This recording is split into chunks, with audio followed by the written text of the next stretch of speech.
Uploading.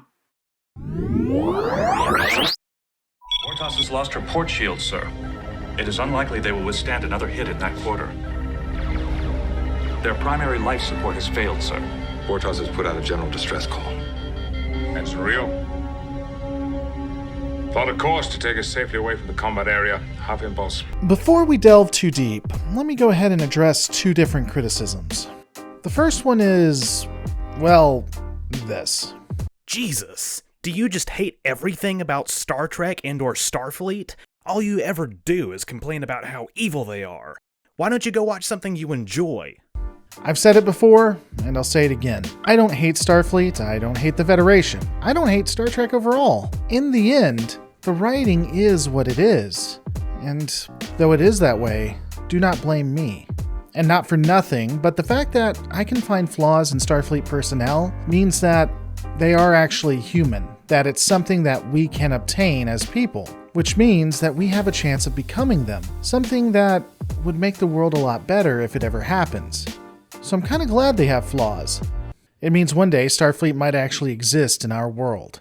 And secondly, though I've discussed this ad nauseum, I'll have to be brief here because it's going to come up. So for all the normies out there, the Prime Directive does not only apply to non-warp civilizations. It applies to all non-Federation civilizations. However, it is more strictly kept to with non-warp civilizations than those who can travel faster than light. So yes, little Timmy, initially, even the Klingon Civil War falls under the Prime Directive.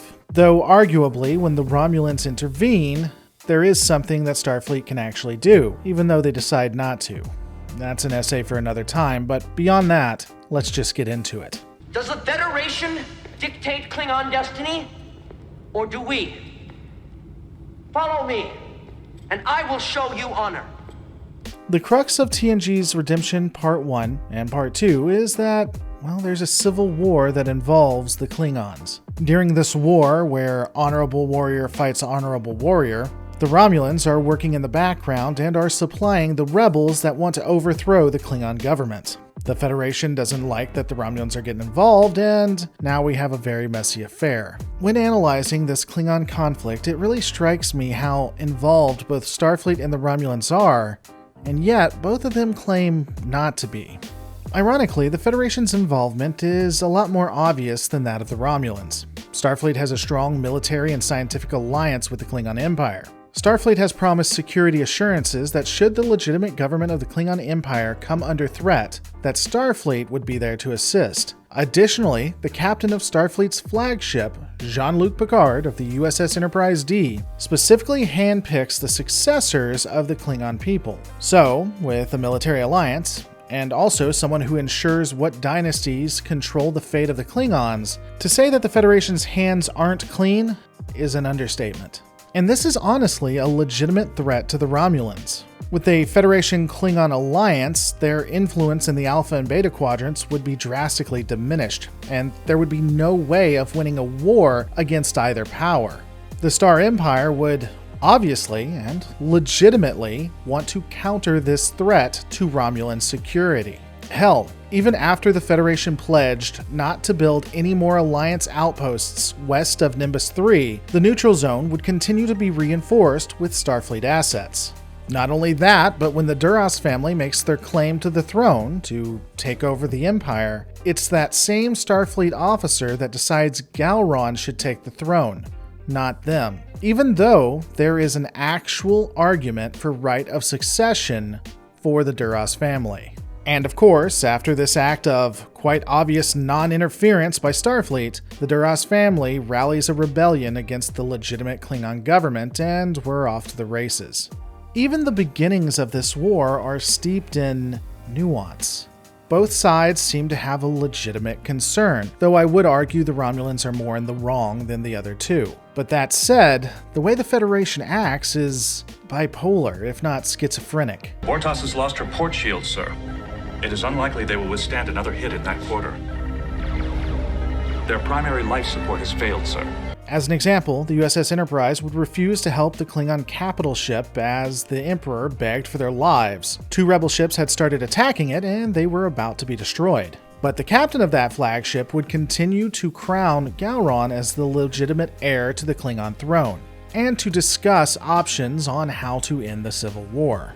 As per the terms of the Treaty of Alliance, I now formally request your assistance in fighting these enemies of the Empire. I understand your position, but I'm sure you're aware that the Federation cannot interfere in what is, by definition, an internal Klingon affair.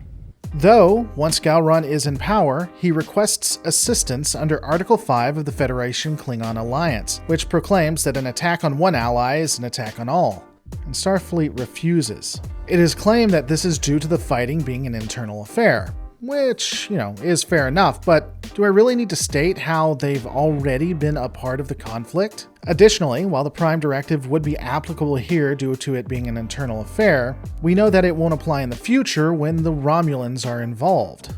Based on their own Prime Directive, once it's confirmed that the Romulans are a part of this blockade, Starfleet can come in on the side of the Klingon government. But ironically, they opt not to. A proxy war between the Romulans and the Federation begins. Now make no mistake, effectively there is a war going on between three different powers. The Klingons, that are a part of their own civil war, and the Romulans versus the Federation. However, in this war, neither the Federation nor the Romulans want to directly engage.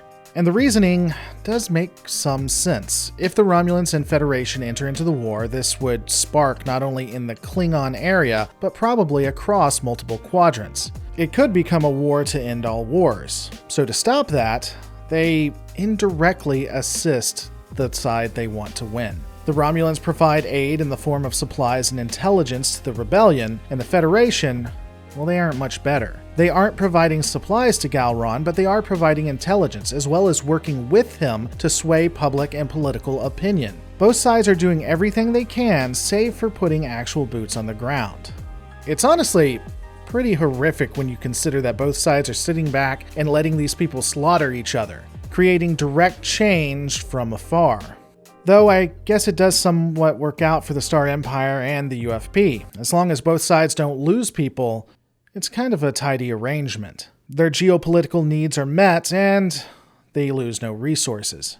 Now, I have to be honest, I personally don't see a lot of difference between providing military aid and intelligence versus just directly engaging each other, but I guess if your people don't die and you have non-citizens fighting a war for your politics, it all works out in the end. Again, a pretty smart deal as long as your soldiers aren't the one dying. Looking somewhat at the actual events, the Federation, somehow, instantly knows that the Romulans are involved. In order to counter this, Picard works with Gowron to devise a strategy to expose Romulan treachery. The idea is to create a subnet that Romulan cloaking technology can't fool. This is pitched to Starfleet Admiralty, who initially resists, but then considering that a Romulan-Klingon alliance means no Federation, ultimately agrees to.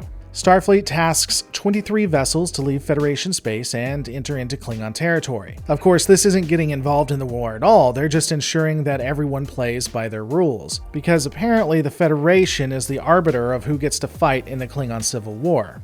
The Klingons don't get to decide, the Romulans don't get to decide, it's Starfleet. And the reason that they do is pretty legitimate. It's because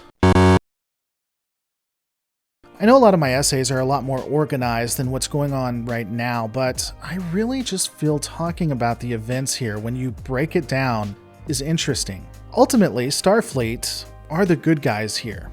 They want the Klingons to self-govern, and they want a better galaxy. That doesn't mean that they aren't doing some really bad things in this episode, but they are better than the Romulans.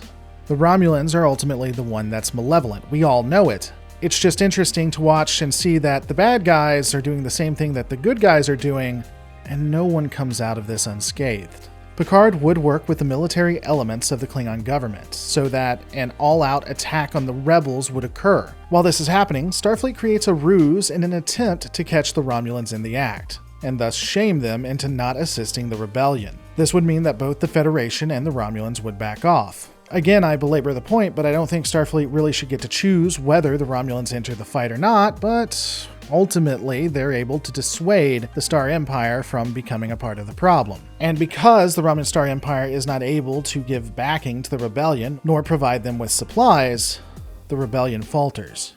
When I first began this essay, I was prepared to condemn Starfleet wholesale, because at its core, Starfleet is pretending not to help the Klingons when they are providing them with everything they need. And they're doing this and using the Klingons as a puppet state to fight the Romulans, all for geopolitical ideology and to ensure a Federation-dominant Alpha and Beta Quadrant. But if you consider the alternative, where both Starfleet and the Romulans directly enter into the war, it seems much worse.